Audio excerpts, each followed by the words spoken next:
आसान नहीं है। ऑफिस के लिए हर रोज 6 बजे उठना, खाना पकाना और फिर 8 से 9 घंटों के लिए काम करना।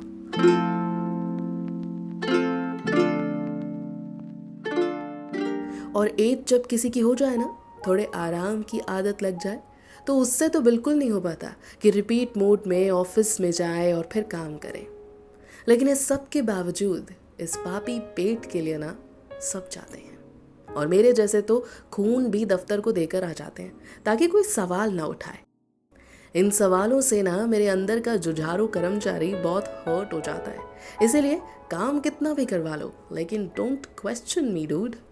और दफ्तरों का हिसाब भी ऐसा है, जो काम कर रहा है उसी से सवाल, उसी को छुट्टी कम, उसी की हालत खराब करके रखते हैं। फिर इंक्रीमेंट में चिल्लर दे दो और फिर पूरे साल वही एक्सप्लॉयटेशन। ये सारे थॉट्स बैक टू बैक मेरे दिमाग में चल रहे थे, क्योंकि आज लेट जो हो गई थी ऑफिस के लिए। भागते भागते कैब में बैठी और ऑफिस की तरफ चल दी। कैब वाले भैया किसी से फ़ोन पर बात कर रहे थे। बार बार बोल रहे थे, भाई काम बनता है तो बनवा दे, बहुत हेल्प होगी।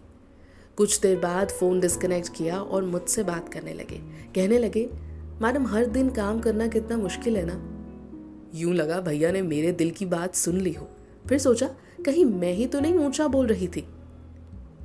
मैडम, मैं कम से कम 16 घंटे ड्राइविंग करके पैसे कमाता हूँ, लेकिन कम पड़ रहे हैं। अब सोच रहा हूँ कि शनिवार और रविवार को भी काम पकड़ लूँ। ड्राइविंग नहीं, कुछ और, ताकि घर पर रह सकूँ और काम कर सकूँ, ज्यादा कमा सकूँ। ड्राइविंग कर करके पैर दुखने लगते हैं फ्राइडे तक। पर इतना पैसा क्यों कमाना चाहते हैं आप? मैंने रह रह कर यह सवाल पूछा, क्योंकि कौन है जो पैसा कमाना नहीं चाहता। तो भैया ने बताया कैसे उनकी बेटी एक दिन ओलंपिक्स में खेलना चाहती है।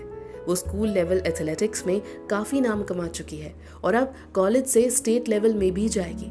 लेकिन ओलंपिक्स के लिए लाखों में पैसा चाहिए, और इसीलिए कैब वाले भैया डबल जॉब्स भी कर लेंगे।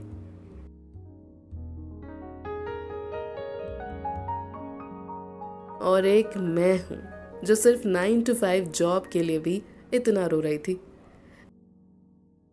कैब वाले भैया की कहानी सुनकर बस यही बात मन से निकली कि भगवान उन जैसे लोगों को और शक्ति दे और हौसला दे, और काम की कभी भी कमी ना होने दे, और मुझे हैवी सैलरी वाला वर्क फ्रॉम होम दिला दे।